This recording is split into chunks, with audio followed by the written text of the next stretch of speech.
তরুণ তুর্কি একদম নতুন ব্রিগেডিয়ার সৌমিত্র খান কংগ্রেসে ছিলেন এক সময়, কোতলপুরে তিনি বিধায়ক ছিলেন, দল ত্যাগ করেছেন ডিসেম্বরে, তারপর তৃণমূল কংগ্রেস।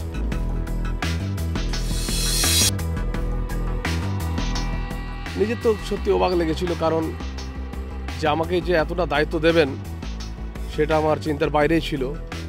শুধু এইটুকু কাজ করেছি 3 বছর ধরে, এবং দিদির কাছে বারবার আবেদন করেছিলাম যে আমার কোতুলপুর এলাকার মানুষের জন্য কিছু কাজ করা দরকার। একটা লোকসভা কেন্দ্রে যখন লড়তে হয় তখন দলের নেতৃত্ব কি বলছে সেটাই বড় কথা। এখানে দেখুন, আজকে তৃণমূল কংগ্রেসের দলে আমাদের নেত্রী মাননীয় মমতা ব্যানার্জি যে নির্দেশে পশ্চিমবঙ্গে কাজ হচ্ছে, সেই নির্দেশটুকু মেনে চললেই আপনার লোকসভা কেন্দ্রের কাজ এগিয়ে দেওয়া যাওয়া যায়। বিষ্ণুপুর বা আপনার কিছু কিছু জায়গাগুলোতে ভোট হতো না।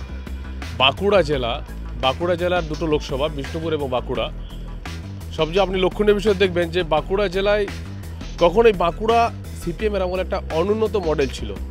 আজকে দিদির আমলে আমরা দেখছি উন্নয়নের মডেল।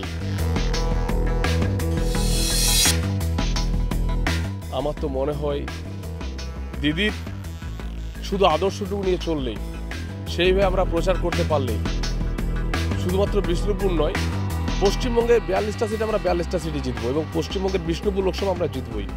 আত্মপ্রত্যয়ের সঙ্গে তিনি বললেন, দিদির আশীর্বাদ মাথায় থাকলে জয় নিশ্চিত।